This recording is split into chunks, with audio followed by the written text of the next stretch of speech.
Another day is here. Another day for me to express my mission. And my mission is very clear. My mission is to create that necessary symbiotic relationship between you the public, and the medical laboratory scientists, in order for us to have a better health. Nigeria needs a better health, and it is only by our clear knowledge, having better knowledge of what is affecting us, that we can all fight this battle. It becomes a synergistic battle, that effort from us that will help in creating that better health that is so much sick. The topic I shall be addressing today is very common, though in the beginning it was rare when we had the experience of malaria, but gradually it crept into the vocabulary of Nigerians, that you now hear typhoid. Typhoid is even more popular than malaria. So the problem of typhoid is what I shall be talking so much about, updating us on the effort of government, the personal knowledge of individuals like you and I, the effort of the World Health, the effort of the medical laboratory scientists, and the scientific world at large. The researches are going on, but these researches are the update that I shall add to what is already known. Many of us don't know how it started. Typhoid started from just a lady, a woman that spread it in New York. So from there, it affected 50, and some people out of that 50 died. So you can know how serious it was. But how did they stop this problem? It was because they were able to acquire the knowledge of what the causative organism is. The causative organism is Salmonella typhi. And with that knowledge, they were able to stop the problem of typhoid in developed countries. It is now resident in Nigeria because of our continuous problem of water. There is serious water problem, serious sanitation problem, serious hygiene problem. Salmonella is transferred from the fingers. You can easily transfer it from people who have Salmonella being serving you food or drinks, or even the housefly that uses its feet to carry the Salmonella and be transferring it about.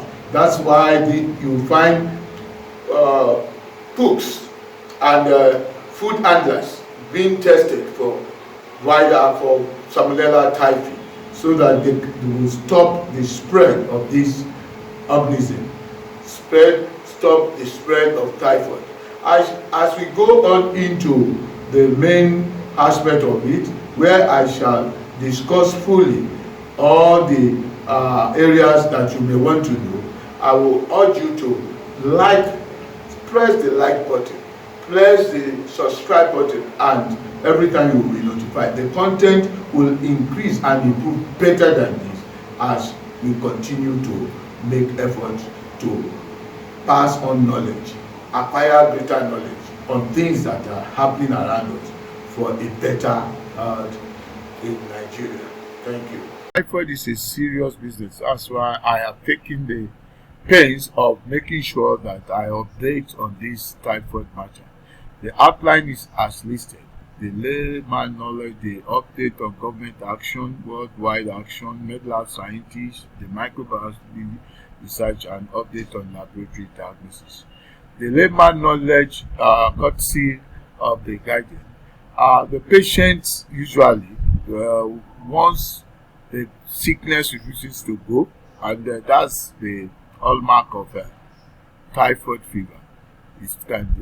The temperature continues, the fever continues for upward of almost 3 weeks. It's not the type that undulates, like undulating fever. No, it's not the malaria type of fever that gives you 1 day on, 1 day off, but it's a continuous fever, and so people are just categorically saying the person has typhoid, even without confirming from the laboratory. The picture here shows the symptoms. You see vomiting, diarrhea, the abdominal cramp, and fever, which is almost similar to that of malaria. Nigeria government has really gone a step forward to the health insurance by creating the HMOs, that is health management organizations, that will really register you. They act as middlemen because they have many hospitals where you can make use of the facilities of the hospital for things like typhoid treatment. And so you have great opportunity to get your test, the treatment done. If you don't have health insurance policy, you can easily visit the primary health centers and you are treated. Well, it's not free of charge, but at least affordable rate, because it's government supposed to subsidize. So if there is no complication, because with complication you have to now go to the secondary, which are general hospitals or tertiary institutions, teaching hospitals. The WHO declaration is very clear that Salmonella is a problem of more. It's a general problem, but it's more of the underdeveloped countries, because we are talking of contaminated food or water. If that happens anywhere in the developed country, they will trace the source and contacts and immediately they eradicate the problem. But if we are talking of typhoid in Nigeria, it's more endemic, so you don't need to even be talking about the contact. Everybody is just a contact. So the problem is seriously with the underdeveloped countries. WHO estimate is what you have there. Have less than 1% die from this typhoid problem, and the symptoms has that chances of becoming complicated if it's not well treated, and eventually could lead to death. We have also the increasing resistance. The Salmonella these days are becoming multi-drug resistance, and you want to really help. But when the Salmonella is multi-drug resistance, you cannot, there is nothing you can do. So the drug abuse must be spoken about, and I'm going to make sure I make it one of the topics I treat very soon. The vaccines of those days, which is still in existence, is the TAB vaccine. T representing Salmonella typhi, A representing paratyphi A and paratyphi B. WHO has of recent given a pre-qualified license to a new vaccine, but the effect of that new vaccine I don't know. But I know all the vaccines are not long lasting, so there's still that problem of providing long lasting immunity, but the application is after 2 years, not earlier than that. Medical laboratory scientists updates. You have the carriers. The carriers are the major problem of this typhoid fever, because the carrier excretes the Salmonella typhi, and that is what is the problem. You excrete it, and if you the sanitation, the hygiene of that person is not very clear, you'll find the person transferring it to other people, especially if the person is a caterer or a cook, handling food and drinks, water especially. It can easily contaminate the water or the food, and people who are not carriers develop the sickness, because the carrier carries it in his gallbladder, in his or her gallbladder, and Salmonella lives very well in the bile of such people, and is excreted, as I earlier said. The incubation period also is a determinant of the kind of samples, the specimen you collect, because the period after incubation, it comes out into the blood, and so you start having fever. That high temperature is the period when you collect the blood culture. The blood culture is a very good sample at that time, and also sample for wider test serology. The blood culture is collected within the first week or second. Then the urine, when the diarrhea starts happening, yes, feces is very useful.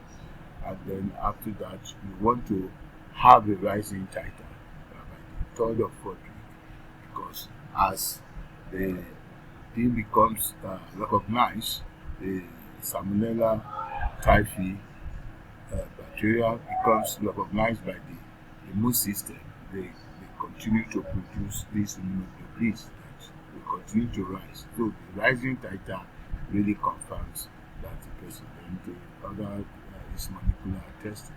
Microbiology researches in it. So we have an effort from documented by Dr. Sarah, who found that genetic resistance is happening, and it could be explained with the HLA-DRBI gene in the genome of some people.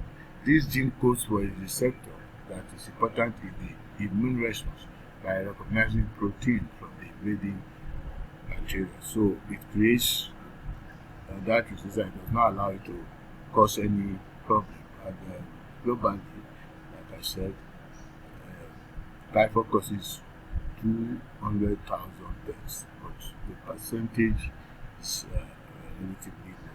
Scientists also found out that the cholesterol in cells, there's a gene variant that affects the cholesterol in cells, and those cells that have low cholesterol, the typhoid fever, they don't contract the typhoid fever, that is the Salmonella typhi.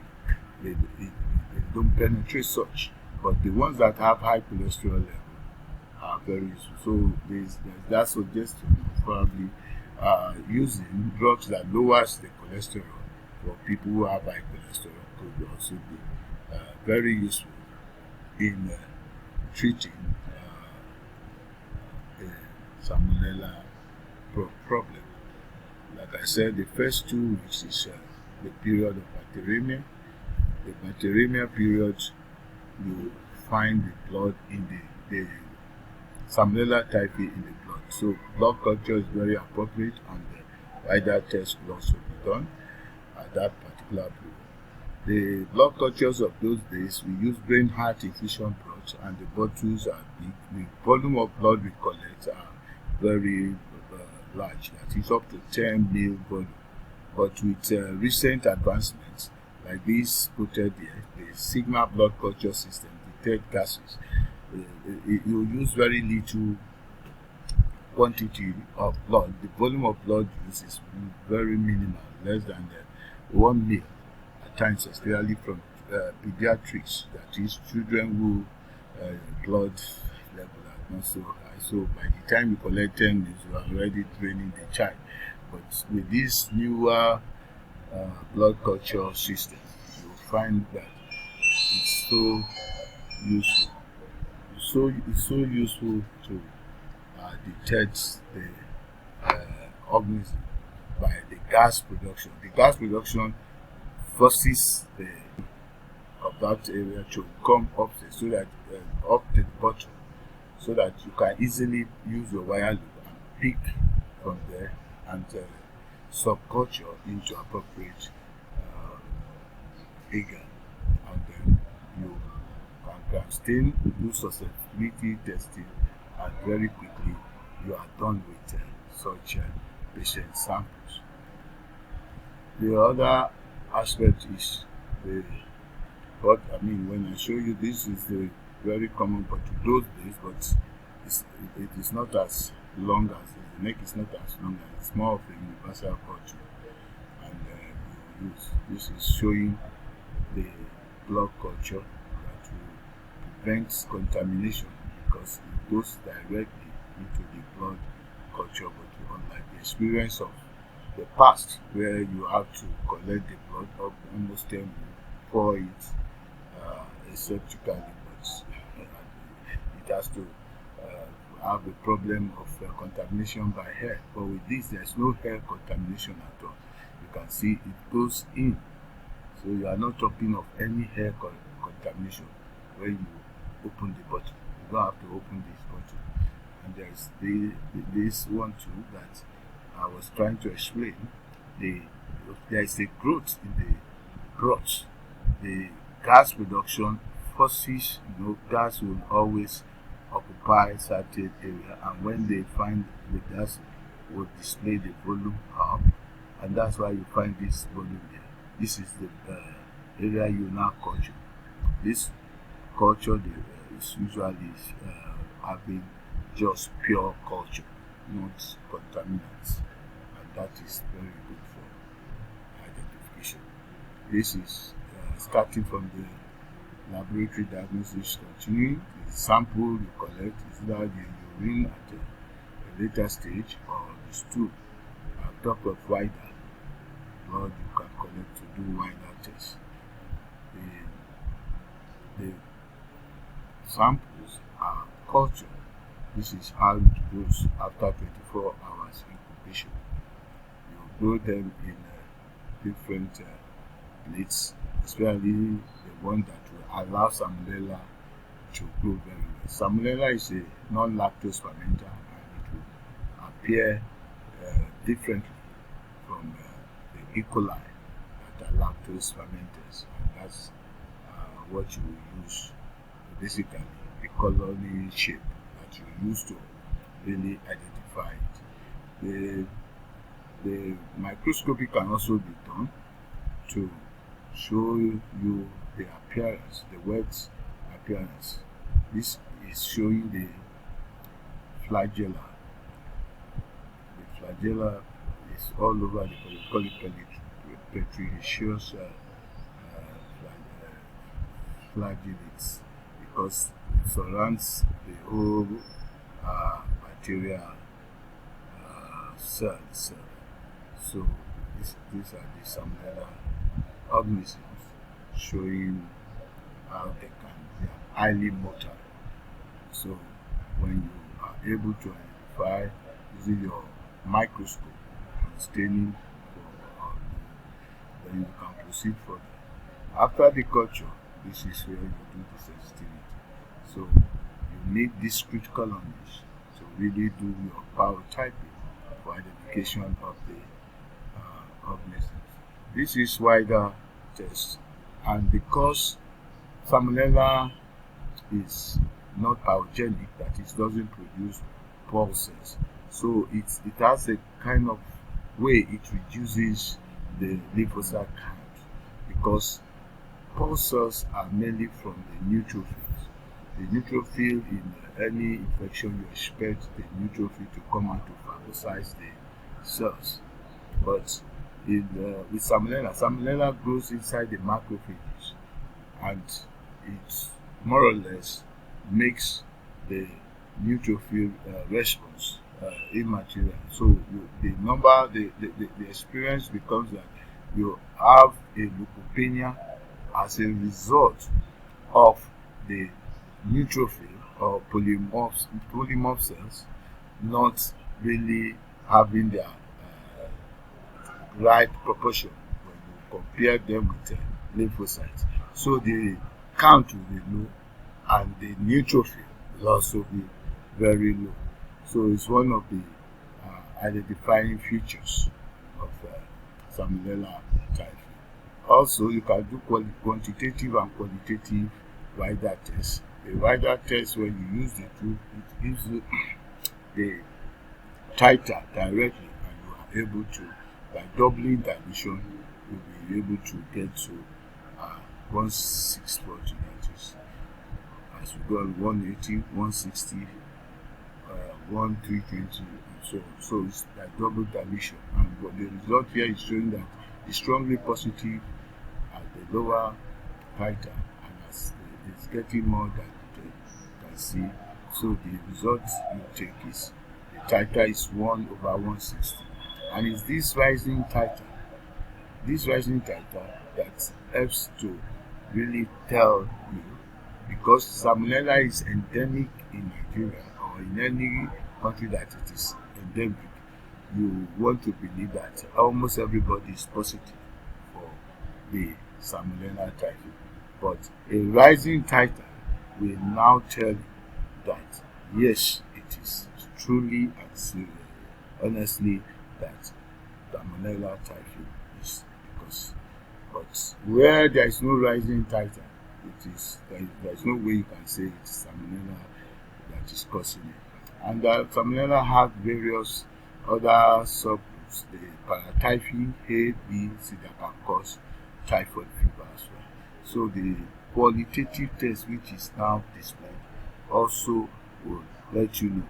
The qualitative test takes care of the A, B, C, and there is also the control part of it, the A paratyphi A, B, C as well. So once there is agglutination like you have in number 2 here, it's recorded as positive, but the titer can only be gotten when you do through dilution.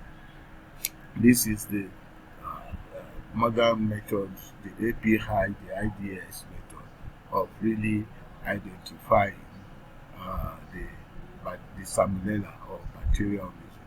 And Salmonella happens to have a very virulent factor which makes it virulent as well. The PCR machine is also useful for identification once you can extract the DNA and then do the amplification. You can always identify it by gel electrophoresis method or even the ordinary chromatography. The identification system is also very useful. So I thank you for listening. If you enjoyed what you have watched,